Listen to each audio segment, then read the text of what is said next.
Chapter 3: The Disappearance of the Body, Flu's Recovery, and Madness. The offer of assistance from Sir Francis Varney. He is human, cried Henry. I have surely killed him. It would seem so, said Mr. Marchdale. Let us now hurry round to the outside of the wall and see where he lies. This was at once agreed to, and the whole three of them made what expedition they could towards a gate which led into a paddock, across which they hurried and soon found themselves clear of the garden wall, so that they could make way towards where they fully expected to find the body of him who had worn so unearthly an aspect, but who it would be an excessive relief to find was human. So hurried was the progress they made that it was scarcely possible to exchange many words as they went. A kind of breathless anxiety was upon them, and in the speed they disregarded every obstacle which would at any other time have probably prevented them from taking the direct road they sought. It was difficult on the outside of the wall to say exactly which was the precise spot which it might be supposed the body had fallen on, but by following the wall in its entire length, surely they would come upon it. They did so, but to their surprise, they got from its commencement to its further extremity without finding any dead body or even any symptoms of one having lain there. At some parts close to the wall, there grew a kind of heath, and consequently, traces of blood would be lost among it, if it so happened that at the precise spot at which the strange being had seemed to topple over, such vegetation had existed. This was to be ascertained, but now, after traversing the whole length of the wall twice, they came to a halt and looked wonderingly in each other's faces. "There is nothing here," said Harry. "Nothing," added his brother. "It could not have been a delusion," at length said Mr. Marchdale with a shudder. "A delusion?" exclaimed the brother. "That is not possible. We all saw it." "Then what terrible explanation can we give?" "By heavens, I know not," exclaimed Henry. "This adventure surpasses all belief, and but for the great interest we have in it, I should regard it with a world of curiosity." It is too dreadful, said George. For God's sake, Henry, let us return to ascertain if poor Flora is killed. "My senses," said Henry, "were all so much absorbed in gazing at that horrible form that I never once looked towards her further than to see that she was, to appearance, dead. God help her. Poor, beautiful Flora. This is indeed a sad, sad fate for you to come to Flora. Do not weep, Henry, said George. Rather let us now hasten home, where we may find that tears are premature. She may yet be living and restored to us. And said Mr. Marchdale, she may be able to give us some account of this dreadful visitation. True, exclaimed Henry. We will hasten home.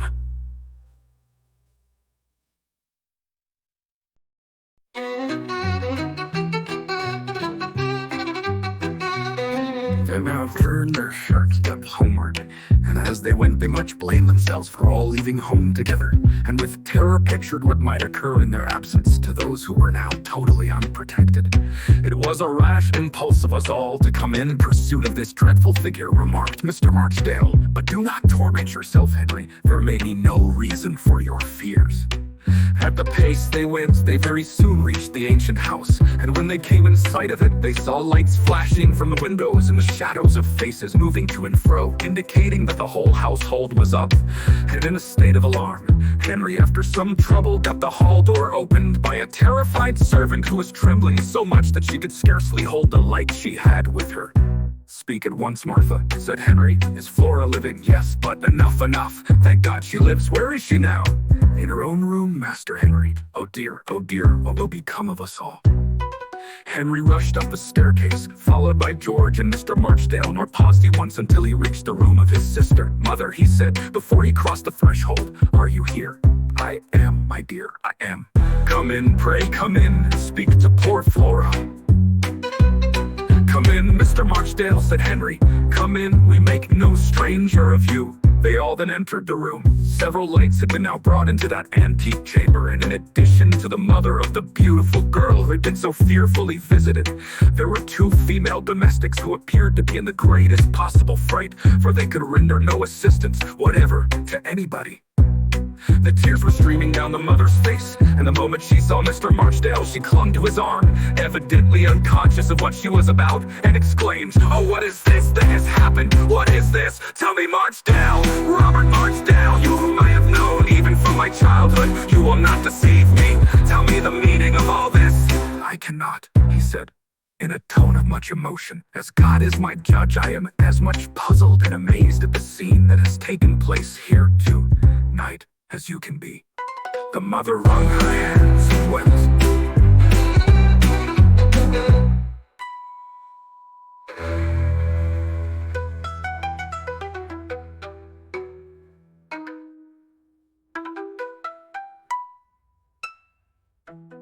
The mother wrung her hands and wept.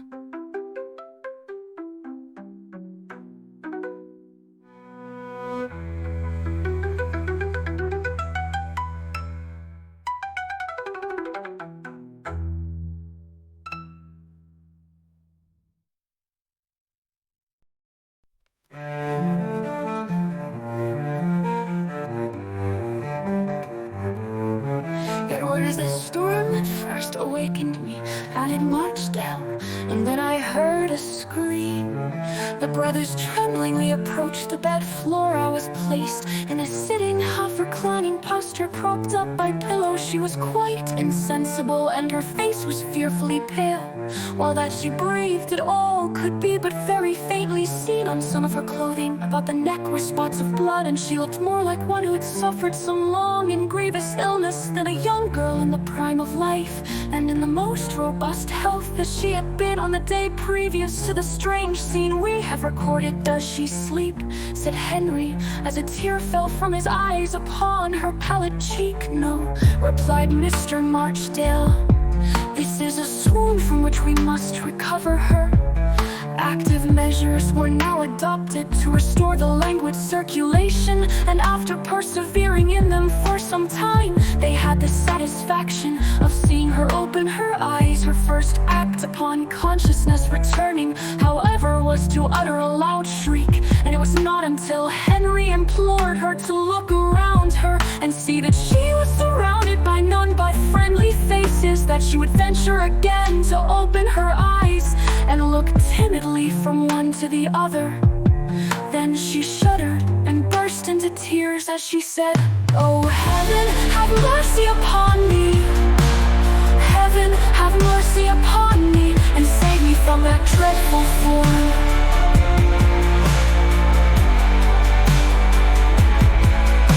"There is no one here, Flora," said Mr. Marchdale, "but those who love you and who, in defense of you, if needs were, would lay down their lives.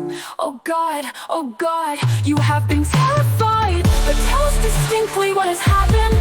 You are quite safe now." She trembled so violently that Mr. Marchdale recommended that some stimulant should be given to her, and she was persuaded, although not without considerable difficulty, to swallow a small portion of some wine from a cup.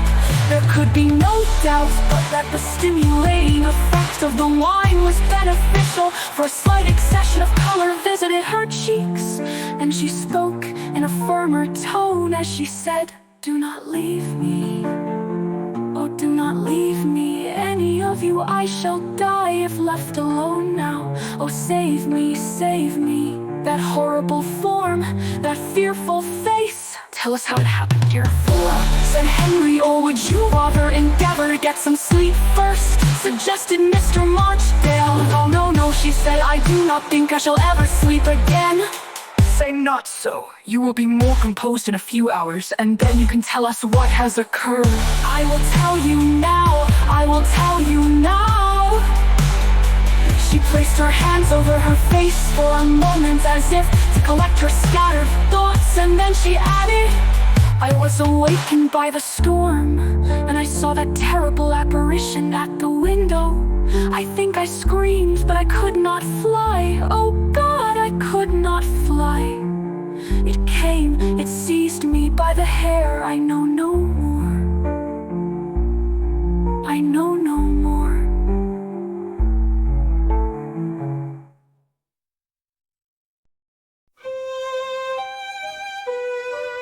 She passed her hand across her neck several times, and Mr. Marchdale said in an anxious voice, "You seem, Flora, to have hurt your neck.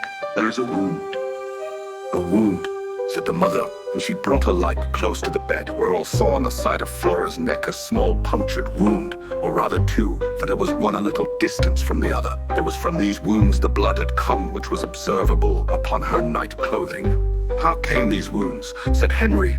"I do not know," she replied. "I feel very faint and weak, as if I had almost bled to death." "You cannot have done so, dear Flora, for there are not above half a dozen spots of blood to be seen at all." Mr. Marchdale leaned against the carved head of the bed for support, and he uttered a deep groan. All eyes were turned upon him, and Henry said, in a voice of the most anxious inquiry, "You have something to say, Mr. Marchdale, which will throw some light upon this affair." "No, nothing," cried Mr. Marchdale, rousing himself at once from the appearance of depression that had come over him. "I have nothing to say, but that I think Flora had better get some sleep, if she can." No sleep for me," again screamed Flora. "Dare I be alone to sleep?" "But you shall not be alone, dear Flora," said Henry. "I will sit by your bedside and watch you." She took his hand in both hers, and while the tears chased each other down her cheeks, she said, "Promise me, Henry, by all your hopes of heaven, you will not leave me." "I promise." She gently laid herself down with a deep sigh and closed her eyes. "She's weak and will sleep long," said Mr. Marchdale. "You sigh," said Henry. "Some fearful thoughts, I feel certain, oppress your heart." "Hush, said Mr. Marchdale, as he pointed to Flora. "Hush, not here, not here." "I understand," said Henry. "Let her sleep." There was a silence of some few minutes' duration. Flora had dropped into a deep slumber. That silence was first broken by George, who said, "Mr. Marchdale, look at that portrait." He pointed to the portrait in the frame to which we have alluded, and the moment Marchdale looked at it, he sunk into a chair as he exclaimed, "Gracious heaven, how like!" It is," said Henry. "Those eyes, and see the contour of the countenance, and the strange shape of the mouth. Exact.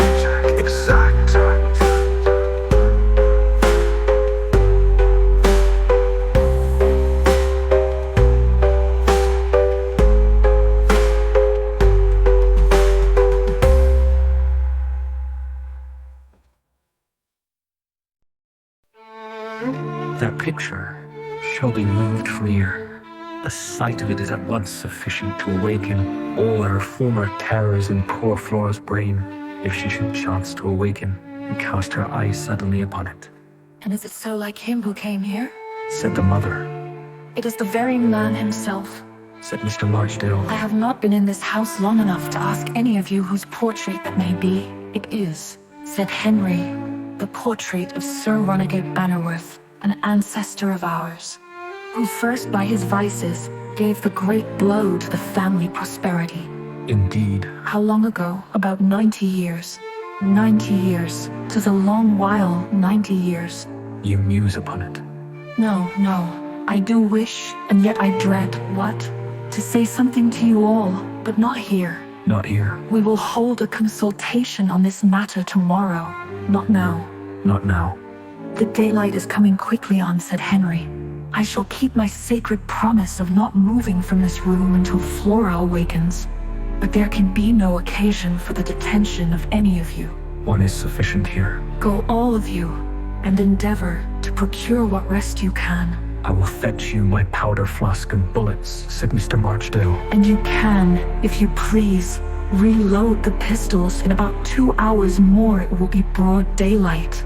This arrangement was adopted. Henry did reload the pistols and place them on a table by the side of the bed, ready for immediate action. And then, as Flora was sleeping soundly, all left the room but himself. Mrs. Bannerworth was the last to do so. She would have remained, but for the earnest solicitation of Henry, that she would endeavor to get some sleep to make up for her broken night's repose. And she was indeed so broken down by her alarm on Flora's account, that she had no power to resist, but with tears flowing from her eyes, she sought her own chamber. And now the calmness of the night resumed its sway in that evil-fated mansion, and although no one really slept but Flora, all was still busy thought, kept everyone else wakeful. It was a mockery to lie down at all, and Henry, full of strange and painful feelings as he was, preferred his present position to the anxiety and apprehension on Flora's account, which he knew he should feel if she were not within the sphere of his own observation, and she slept as soundly as some gentle infant tired of its playmates and its sports.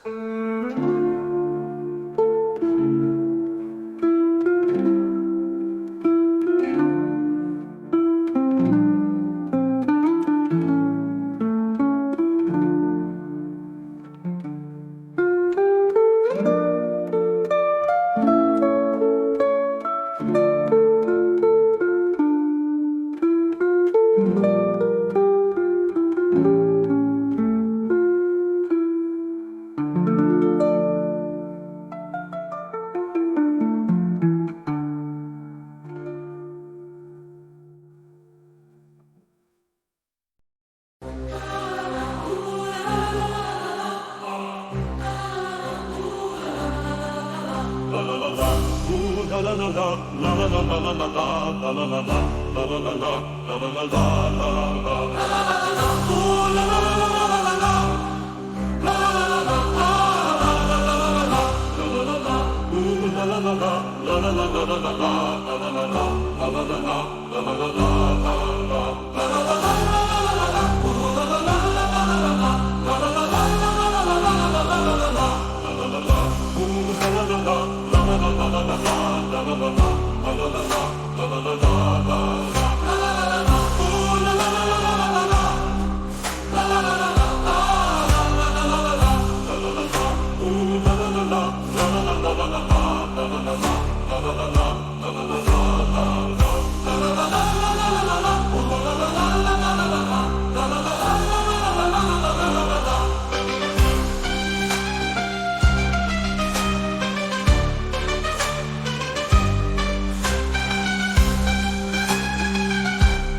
la la la